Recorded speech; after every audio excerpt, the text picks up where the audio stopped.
Dear students, हम business में अब तक क्या पढ़ चुके थे, एक बार मैं रिवाइज़ करा देता हूँ। देखो, हम बिज़नेस एक्टिविटी पढ़ रहे थे।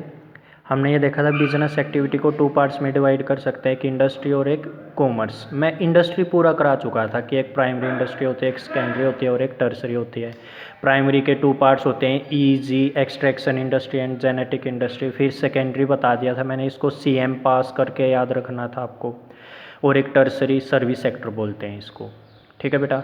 सेकेंडरी मैंने कैसे याद कराया था, CM। C means construction industry, M means manufacturing industry. फिर इसको PAAS पास। पहले P का means processing industry, assembling industry, और A का मीन्स एनालिटिकल इंडस्ट्री, एंड एक था सिंथेटिकल इंडस्ट्री। ये मैं आपको करा चुका हूँ। अब जो इसका देखो, ये पहला पार्ट था बिजनेस एक्टिविटी का इंडस्ट्री, और सेकंड क्या है, कॉमर्स। मैं आज कॉमर्स करा रहा हूँ आपको। देखो बेटा, कॉमर्स क्या होता है पहले ये देख लेते हैं। कॉमर्स मीन्स बेटा वो सारी एक्टिविटी जो आप पैसे कमाने के लिए करते हो, वो कॉमर्स होता है।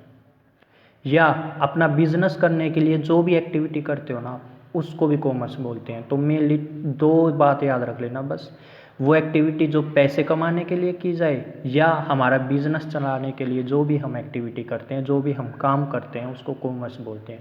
देखो ये लिखा भी हुआ है, all those activities which are related to earn money, जो पैसे कमाने के लिए की जाती है, और टू कंडक्ट अ बिजनेस, जो बिजनेस करने के लिए की जाती है, उसको क्या बोलते हैं, कॉमर्स बोलते हैं।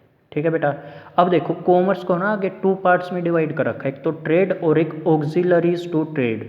इसको बाद में करेंगे, ऑक्सिलरीज टू ट्रेड को बाद में करेंगे, पहले हम ट्रेड को कर लेते हैं।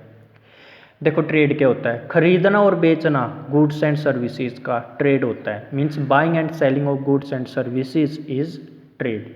ये याद रख लेना, buying and selling of goods and services is trade. Example दे देता हूँ, फिर से वही एग्जांपल बेटा, मेरा बिजनेस है कपड़े बेचने का। मान लो मैं कपड़ों को खरीद रहा हूँ पहले तो, और फिर उनको बेच देता हूँ, तो मैं क्या कर रहा हूँ, वो ट्रेड कर रहा हूँ। या फिर मैं सब्जी बेचने वाला हूँ, ये मान के चलना, मैं पहले क्या करूँगा, सब्जी खरीद लूँगा और फिर उनको बेच दूँगा, तो मैं उस सब्जी को खरीदना और बेचने का जो काम कर रहा हूँ ना, उसको मैं ट्रेड बोलूँगा। ठीक है। फिर देखो बेटा, ट्रेड को ना 2 पार्ट्स में डिवाइड कर दिया इन्होंने आगे। इस ट्रेड को भी 2 पार्ट्स में, एक इंटरनल ट्रेड और एक एक्सटर्नल ट्रेड। देखो इंटरनल ट्रेड क्या होता है, अगर मैं अपने देश के अंदर अंदर बेच रहा हूँ ना, केवल अपनी कंट्री के अंदर अंदर बेच रहा हूँ, वो इंटरनल ट्रेड है। और अगर मैं अपनी कंट्री को छोड़कर दूसरे देशों में भी बेच रहा हूँ, अपने देश में तो बेच ही रहा हूँ, दूसरे देशों में भी बेच रहा हूँ, वो एक्सटर्नल ट्रेड है। Means if I am selling my goods with in the geographical limit of my country, वो इंटरनल ट्रेड है। मीन्स अपने देश के अंदर अंदर।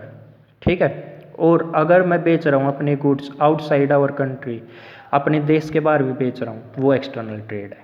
ठीक है। और सिंपल करके, अपने देश में बेचना इंटरनल ट्रेड, बाहर के देशों में भी बेचना, अपने देश में बेचना और बाहर के देशों में भी, मतलब विदेशों में भी बेचना, वो एक्सटर्नल ट्रेड। ठीक है बेटा। ये ट्रेड को के 2 पार्ट्स हो गए। अब आगे देखो एक इंटरनल ट्रेड था और एक एक्सटर्नल ट्रेड था। आगे इन्होंने ना इंटरनल ट्रेड को भी 2 पार्ट्स में डिवाइड कर दिया, एक होलसेलर और एक रिटेलर। होलसेलर और रिटेलर मैं पहले आम भाषा में बता देता हूँ। होलसेलर मीन्स बड़े दुकानदार, रिटेलर्स मीन्स छोटे दुकानदार। देखो कैसे, जो भारी मात्रा में गुड्स बेचते हैं वो होलसेलर होते हैं, बड़ी बड़ी दुकान होती है बेटा ये। Sell goods in bulk, bulk mean भारी मात्रा में। रिटेलर जो सिंगल यूनिट से 1-2 पाउच जैसे शैम्पू का लेके आ गए आप, वो रिटेलर। छोटे दुकानदार होते हैं, गांव में होते हैं बेटा छोटे मोटे दुकानदार, उनको रिटेलर बोलते हैं। मार्केट में जाना, बड़े बड़े दुकानदार मिलेंगे आपको, उनको होलसेलर बोलते हैं। जो ये रिटेलर होते हैं ना, छोटे दुकानदार, ये इन्हीं से लेके आते हैं होलसेलर से, और तब हमें बेचते हैं। ठीक है। तो बस आप ये ऐसे भी याद रख सकते हो इसको, बड़े दुकानदार होलसेलर, छोटे मोटे दुकानदार रिटेलर। जैसे इंटरनल के 2 पार्ट्स हैं ना, होलसेलर एंड रिटेलर, ऐसे ही एक्सटर्नल के भी 2 पार्ट्स हैं, एक इंपोर्ट, एक एक्सपोर्ट और एक एंट्री पोर्ट। ये क्या क्या देख लो एक बार। इंपोर्ट मीन अपने देश में मंगवाना, आयात करना, विदेश से, फॉरेन कंट्री से अपने कंट्री में कोई भी गुड्स या सर्विस मंगवा लेना, वो इंपोर्ट है। एक्सपोर्ट हमारे देश से दूसरे देश में कोई चीज़ भेजना, निर्यात बोलते हैं हिंदी में, इसको एक्सपोर्ट बोलते हैं। ठीक है। अपने देश में विदेश से, मान लो अमेरिका से मैंने कोई भी चीज़ मंगवा ली, कोई मशीन मंगवा ली, ये इंपोर्ट हो गया। अमेरिका में मैंने भेजी है, अपनी कंट्री से अमेरिका में भेजी है, तो ये एक्सपोर्ट हो गया। अब एक होता है एंट्री पोर्ट, ये क्या होता है? देखो मेरा एक ऐसा बिजनेस है, मान लो मैं पहले ना फॉरेन कंट्री से कोई भी चीज़ मंगवा लेता हूँ। मान लो मैंने वो मंगवाई है 5 लाख रुपए की, फिर मैं उसमें ना कुछ अपना प्रॉफिट मार्जिन ऐड कर दूँगा। मान लो 2 लाख रुपए मैंने अपने प्रॉफिट ऐड किए, फिर और किसी देश में बेच दिया वो मैंने 8 लाख का 7 लाख का। तो देखो मंगवाया था 5 लाख का, 2 लाख मैंने अपना प्रॉफिट जोड़ दिया, 7 लाख का बेच दिया। मीन्स पहले इंपोर्ट किया, उसमें कुछ प्रॉफिट ऐड किया और फिर एक्सपोर्ट कर दिया। इसको बोलते हैं एंट्री पोर्ट। पहले मंगवाना और फिर दूसरे देश में बेच देना। अपने देश में नहीं बेचना, दूसरे देश में। पहले तो एंट्री करवाई गुड्स की, फिर उसको बेच दिया। मीन्स पहले अपने देश में लेके आए उनको, उसमें कुछ प्रॉफिट ऐड किया और फिर बेच दिया। ये एंट्री पोर्ट है। तो एक तरह से मैं मिडल मैन का रोल प्ले कर रहा हूँ। कैसे? पहले किसी चीज़ को मंगवा रहा हूँ, फिर आगे बेच रहा हूँ।